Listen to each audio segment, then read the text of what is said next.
17 तारखेला लाडकी बहीण योजनेचे 3000 मिळणार। लाडकी बहीण योजनेबाबत अजितदादांची मोठी घोषणा।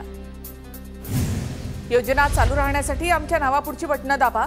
जनसन्मान यात्रेमधून अजित पवारांचं मतदारांना आवाहन। ज्यांना 20 वर्ष दूध पाजलं ते साप शरद पवारांना डसले। शरद पवार गटाचे नेते मेहबूब शेख यांचा अजित पवार गटावर जोरदार निशाणा। विधानसभा लढायची ठरल्यास अपक्ष उमेदवार उभे करणार। विधानसभा निवडणूक लढण्याबाबत मनोज जरांगे यांचं महत्त्वाचं वक्तव्य। 29 ऑगस्टला होणाऱ्या बैठकीमध्ये निर्णय होणार। जरांगे पाटलांच्या महाशांतता रॅली दौऱ्याचा आज तिसरा दिवस। आज शाहूनगरी कोल्हापूरमध्ये जरांगेंची शांतता रॅली। पुण्यामध्ये रविवारी मनोज जरांगे यांची शांतता रॅली सकाळी 11 वाजता सारसबागेतून रॅलीला सुरुवात होईल। रॅली दरम्यान शहरातील अनेक रस्ते वाहतुकीसाठी वळवण्यात येतील। कोल्हापुरातील केशवराव भोसले नाट्यगृह परिसरामध्ये जमावबंदी। जरांगे पाटलांच्या शांतता रॅलीच्या पार्श्वभूमीवर जमावबंदीचे आदेश। महाविकास आघाडीमध्ये मुख्यमंत्री पदाच्या चेहऱ्यावरून मतभेद। पृथ्वीराज चव्हाण आणि संजय राऊतांची वेगवेगळी मतं। मुख्यमंत्री पदाचा चेहरा समोर ठेवून विरोधी पक्ष कधी लढत नाही। ज्या पक्षाला जास्त जागा त्या पक्षाचा मुख्यमंत्री हे सूत्र असेल। मुख्यमंत्री पदाबाबत बोलताना काँग्रेस नेते पृथ्वीराज चव्हाण यांची प्रतिक्रिया। सत्ताधारी असो वा विरोधक चेहरा लागतोच। महाविकास आघाडीचा चेहरा कोण हे भविष्यात कळेल। आम्ही सर्व मिळून काय ते सांगू। राऊतांचं महाविकास आघाडीच्या मुख्यमंत्री पदाबाबत वक्तव्य।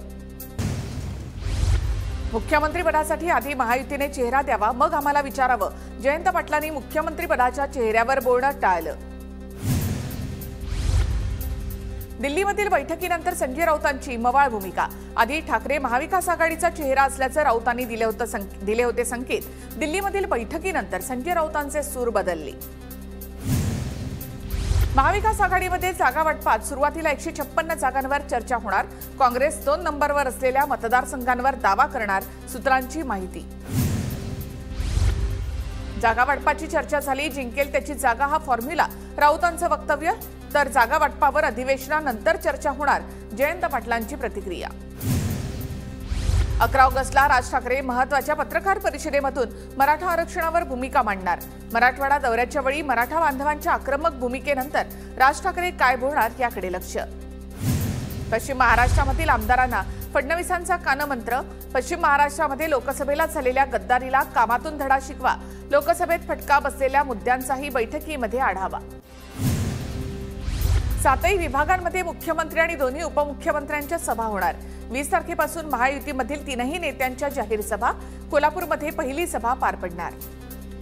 विधानसभा निवडणुकीमध्ये महायुतीत ज्याच्या जास्त जागा त्याचा मुख्यमंत्री होईल।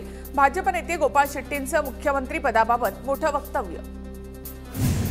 लोक आधी मातोश्रीवर यायचे, आता ठाकरेंना दिल्लीला जावं लागतं। ठाकरेंची लाचार स्थिती राज्याने पहिल्यांदा पाहिली। उद्धव ठाकरेंच्या दिल्ली दौऱ्यावर श्रीकांत शिंदे यांची टीका। उद्धव ठाकरे यांना दिल्ली दरबारी नतमस्तक व्हावं लागतंय। उद्धव ठाकरेंची दिल्लीमध्ये झालेली दयनीय अवस्था पाहवत नाही। प्रसाद लाड यांची ठाकरेंवर टीका। चमचेगिरी करून कॉन्ट्रॅक्ट घेणारा माणूस असंच बोलणार। प्रसाद लाड यांच्या ठाकरेंवरच्या टीकेवर अंबादास दानवे यांचं उत्तर। भाजपची औकात काय? दिल्ली तुमच्या बापाची आहे का? उद्धव ठाकरेंच्या दिल्ली दौऱ्याच्या टीकेवर संजय राऊतांचं उत्तर। उद्धव ठाकरेंवर खरगे आणि राहुल गांधींच्या दारात उभं राहण्याची वेळ। भाजप नेते रावसाहेब दानवेंची टीका। शरद पवार गटाच्या शिवस्वराज्य यात्रेला शिवनेरी किल्ल्यावरून सुरुवात। यात्रेमध्ये जयंत पाटील, अमोल कोल्हे, रोहित पवार सहभागी। काँग्रेस नेते जिल्ह्यांमध्ये जाऊन चाचपणी करणार। काँग्रेसचे वरिष्ठ नेते विदर्भ आणि मराठवाड्याचा दौरा करणार। काँग्रेस नेत्यांकडून विधानसभेची तयारी सुरू। मुख्यमंत्री शिंदेंकडून मुंबई नाशिक महामार्गाची पाहणी। ठाण्यातील खारेगावच्या खाडी पुलावर मुख्यमंत्र्यांकडून पाहणी। संभाजीनगरमधील बच्चू कडूंच्या सभेला पोलिसांनी परवानगी नाकारली असली तरी बच्चू कडू सभा घेण्यावर ठाम। भोंगे आणि साऊंड सिस्टीम उभारायला सुरुवात। मागण्या मान्य केल्यास महायुतीसोबत निवडणूक लढवू। महायुतीने कोणताही उमेदवार द्यावा, मी त्याचं काम करेन। बच्चू कडू यांचा महायुतीला पाठिंबा। छत्रपती संभाजीनगरमध्ये बच्चू कडूंचे भावी मुख्यमंत्री अशा आशयाचे बॅनर। दिव्यांग आक्रोश मोर्चाच्या पार्श्वभूमीवर कार्यकर्त्यांची बॅनरबाजी। नंदुरबार जिल्ह्यामधील दिव्यांग आणि शेतकऱ्यांचा बच्चू कडूंच्या आंदोलनाला पाठिंबा देण्यासाठी शेकडो शेतकरी संभाजीनगरच्या दिशेने रवाना। प्रहारच्या जनआक्रोश मोर्चासाठी सोलापूर जिल्ह्यातून कार्यकर्त्यांच्या 400 गाड्या रवाना। दिव्यांग बांधवांच्या आणि शेतकऱ्यांच्या विविध मागण्यांसाठी जनआक्रोश मोर्चाचं आयोजन। पुण्याच्या वाघोलीमध्ये भारतीय जवान किसान पार्टीचा ट्रॅक्टर मोर्चा, 28 ट्रॅक्टरसह 300 शेतकऱ्यांचा विभागीय कार्यालयावर मोर्चा। शहरामध्ये मोठा पोलीस बंदोबस्त तैनात।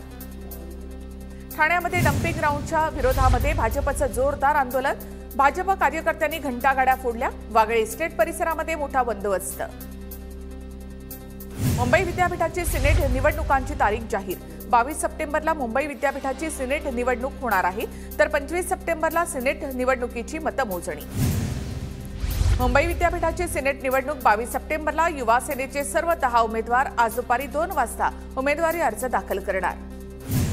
रत्नागिरीच्या चिपळूण संगमेश्वर मतदारसंघावरून महायुतीमध्ये संघर्ष। भाजप शिंदे गटासह अजितदादा गटाचाही दावा। अजित पवार गटाचे आमदार शेखर निकम यांच्याकडून निवडणुकीच्या तयारीला सुरुवात। चिपळूण संगमेश्वर मतदारसंघातील कामाचा टीजर जारी। ठाकरे गटाचे आमदार भास्कर जाधव यांचं केंद्रीय रेल्वे मंत्र्यांना पत्र। गणपती उत्सवासाठी कोकणामध्ये येणाऱ्या चाकरमान्यांना रेल्वेची तिकीटं उपलब्ध करून देण्याची मागणी। आजपासून राज्यामध्ये हर घर तिरंगा मोहीम राबवली जाणार। आजपासून ते 15 ऑगस्ट पर्यंत मोहीम सुरू राहील। मुख्यमंत्री शिंदेंनी सह्याद्री अतिथीगृहामध्ये अभियानाचा आढावा घेतला। रत्नागिरी बचत गटाच्या महिला चालवणार रत्नागिरी दर्शन बस। मुंबई दर्शनच्या धर्तीवर आता रत्नागिरी दर्शन सुरू होणार। सिंधुरत्न समृद्ध योजनेमधून राबवला जाणार पहिला उपक्रम। कोल्हापूरच्या केशवराव भोसले नाट्यगृहातील आगीमध्ये सर्व साहित्य जळून खाक। ऐतिहासिक वारसा असलेल्या नाट्यगृहाचं विदारक चित्र। कोणताही कार्यक्रम नसल्यामुळे मोठा अनर्थ टळला। संभाजीराजेंकडून केशवराव भोसले नाट्यगृहाची पाहणी। आगीमध्ये नाट्यगृहाचं मोठं नुकसान। घाटकोपर होर्डिंग दुर्घटनेप्रकरणी भावेश भिंडेला दिलासा नाही। मुख्य आरोपी भावेश भिंडेची जामिनासाठीची याचिका फेटाळली। यश मनी लॉन्ड्रिंग प्रकरणामध्ये महादेव देशमुखांचा जामीन अर्ज फेटाळला। MBBS अभ्यासक्रम प्रवेशासाठी 950 विद्यार्थ्यांकडून 64 कोटी 70 लाख हडपल्याचं प्रकरण। गणपतीमध्ये कोकणात जाण्यासाठी पुणे रेल्वे स्थानकामधून विशेष रेल्वे गाड्यांचं नियोजन। 222 गणपती विशेष रेल्वे गाड्यांचं बुकिंग कालपासून सुरू। वसई विरार शहरामधील 4 रेल्वे उड्डाणपुलांचा मार्ग मोकळा। MMRDA कडून प्रकल्पाला प्रशासकीय मंजुरी। भंडारा जिल्ह्यामधील मोहाडीच्या ग्रामीण रुग्णालयाचा विस्तार होणार। 50 खाटांच्या रुग्णालयांसाठी 100 कोटींचा निधी मंजूर। आमदार राजू कारेमोरे यांच्या प्रयत्नांना मोठं यश। वाशिम जिल्ह्यामध्ये लाडकी बहीण योजनेच्या 96.84% अर्जाची छाननी। अर्जाच्या छाननीमध्ये वाशिमचा राज्यामध्ये 3रा क्रमांक। वाशिम जिल्ह्यामध्ये यंदाच्या खरीप हंगामात पीक विम्याकडे 82,772 शेतकऱ्यांची पाठ। पीक विम्याचा लाभ मिळवण्यासाठी अडचणी येत असल्यामुळे शेतकऱ्यांमध्ये नाराजी।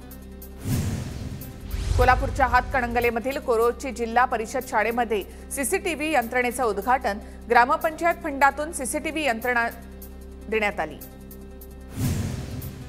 जळगावमध्ये इनरव्हील क्लबतर्फे मूकबधिर विद्यार्थ्यांना गणवेशांचं वाटप। अपंग सेवा संचालित मूकबधिर विद्यालयातील जवळपास 50 विद्यार्थ्यांना गणवेशाचं वाटप।